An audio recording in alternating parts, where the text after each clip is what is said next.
Assalamualaikum dan salam Malaysia Madani. Anda bersama saya Amni Dan saya Fazrin, pengacara kru studio TV PSS My LB Channel saluran informasi anda. Pada 20 hari bulan 8, 2026, Sekolah Kebangsaan Binjai telah kembali meriah dengan satu lagi acara, iaitu acara yang menguji ketahanan, kekuatan dan semangat juang yang tinggi. Inilah Kejohanan Merentas Desa 2026.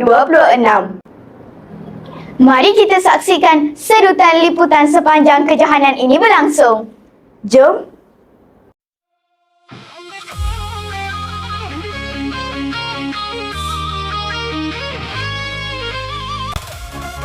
Seawal pagi, murid-murid telah memenuhi kawasan sekolah dengan penuh teruja. Dengan pakaian sukan yang lengkap dan semangat rumah sukan yang membara. Masing-masing bersedia memberikan yang terbaik. Ada yang yakin, ada yang berdebar dan ada juga yang sudah memasang strategi untuk menamatkan larian dengan penuh bergaya. Langkah pertama dimulakan dengan penuh keyakinan. Namun, perjalanan masih panjang. Setiap selekoh, setiap laluan menjadi ujian kepada daya tahan mereka. Di sepanjang laluan, para peserta terus berlari dan berjuang. Perusahaan Cik Ahmad Hazi bin Abdul Wahab Guru Sekolah Binjai. Barisan pendamping. Ya Allah, kami bersyukur atas nikmat kesihatan, kekuatan dan keselamatan yang Engkau kurniakan kepada kami. Okey, bagi tepuk tangan pada kelas kita, saja kita. Yang kita yakin, adakah untuk kali pertama dalam majlis sebagai kelas ini. Kali pertama lagi. Kita dengar tak satu bocah.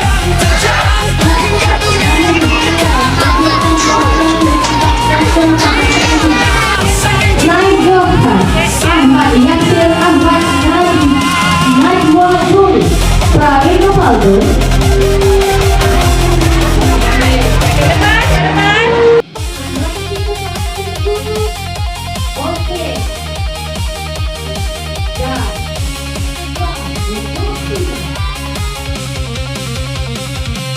Jalan berduri takkan ku hindari, setiap luka jadi energi. Mereka tertawa, mereka meremehkan, lihat saja nanti semua kan ku buktikan.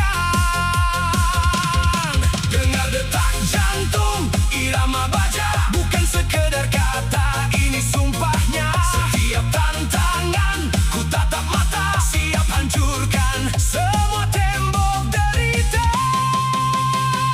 Takkan terhenti, semangat ini membara.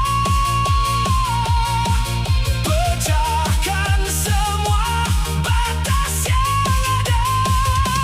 Lari dan terjang hingga dunia berkata, dialah sang juara selamanya.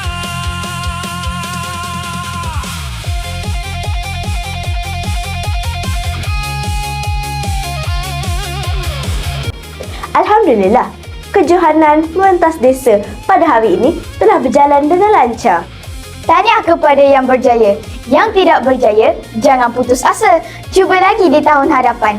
Menang kalah adat pertandingan.